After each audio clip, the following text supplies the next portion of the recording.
Christmas Eve, 1909. High in the hills near Rhyadr, in the heart of Wales, snow had been falling all day, and by evening it lay 5 inches deep over the fields and the lane and the roof of a lonely farmhouse. Inside, though, all was warmth. The Thomas family had gathered with friends for the night, the local minister and his wife among them, and the kitchen was full of firelight and the smell of roasting chestnuts. They sang carols, they laughed. It was, by every account, a happy house. As the evening wore on towards 11 o'clock, the water ran low, and so Owen Thomas asked his youngest son, 11-year-old Oliver, to take the pail and fetch some more from the well in the yard. It was a small errand, one the boy had run 100 times. He pulled on his coat, opened the door onto the cold and the dark, and stepped out into the snow. He never came back. A few minutes passed. Then, from somewhere out in the yard, the family heard Oliver begin to scream. Not the shout of a boy who'd slipped on the ice, but something worse, a cry of pure terror, and words that those in the house would never forget. He was screaming for help, and he was screaming that something had hold of him. "They've got me!" he cried. "Help! They've got me!" Every soul in that house ran for the door. They spilled out into the yard with lanterns held high, expecting to find him, to pull him free of whatever had frightened him so. But the yard was empty. The snow lay smooth and unbroken in the lantern light, and there was no one there at all. And then someone looked down and saw the footprints. Oliver's small footprints led out from the door, across the yard, in a single clear line towards the well. The family followed them, calling his name. But halfway across the yard, at a patch of open, undisturbed snow, the footprints simply stopped. There was no sign of a struggle, no mark of anything else, no second set of prints, no drag, no fall. The tracks ended, as though the boy who made them had been lifted clean off the face of the earth in mid-stride. Oliver Thomas was gone.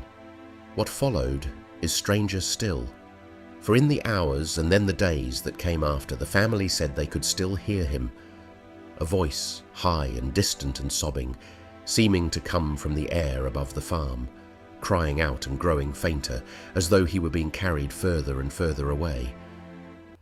They searched the hills. They searched for weeks. But the voice faded to nothing, and Oliver was never seen or heard from again. So what took him? No bird that flies over Wales or anywhere else could carry off an 11-year-old boy. An aeroplane in 1909 was a rare and deafening thing, and it would have been heard long before it was seen. Whatever the family believed had reached down out of that winter sky. It left nothing behind but a line of footprints ending in open snow, and a name to remember him by. It's a chilling tale, and it has been told and retold and believed for well over 100 years. But here at the Diorama Diaries, we like to go and look for ourselves. And when you go looking for Oliver Thomas, something curious happens, because you can't find him. There's no newspaper report of his disappearance. No record of a search, no inquest, no parish entry, nothing at all to say that an Oliver Thomas ever vanished from a farm near Rhyadr on that Christmas Eve. And the deeper you dig, the stranger it gets, because you begin to find him elsewhere. In America, the very same story is told about a boy called Oliver Lurch, who walked out to a well in the snow in South Bend, Indiana, and screamed that they had him, and left footprints that ended halfway. Sometimes he's Oliver Larch, sometimes Oliver Lurch, sometimes he's 11 years old, sometimes he's 20, sometimes it's 1889, sometimes 1890, sometimes 1909. The well is 50 feet away, or 90, or 225. The Welsh version, it turns out, first appears in a book about flying saucers, published in 1966.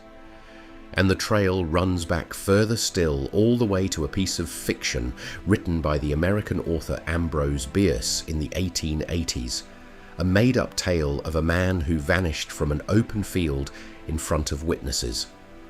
Bierce wrote it as a story. Somewhere along the way, someone decided to tell it as the truth, and it's been wearing the truth's clothes ever since. So no, in all likelihood, there never was an Oliver Thomas. No farm, no well, no small voice sobbing in the winter air. And yet the story won't die. It's crossed an ocean, changed its name a dozen times over, and it's still being told tonight, on screens and around fires, as something that really happened. Which leaves us with a mystery after all. Not where Oliver Thomas went, but why, more than a century later, we still can't quite let him go.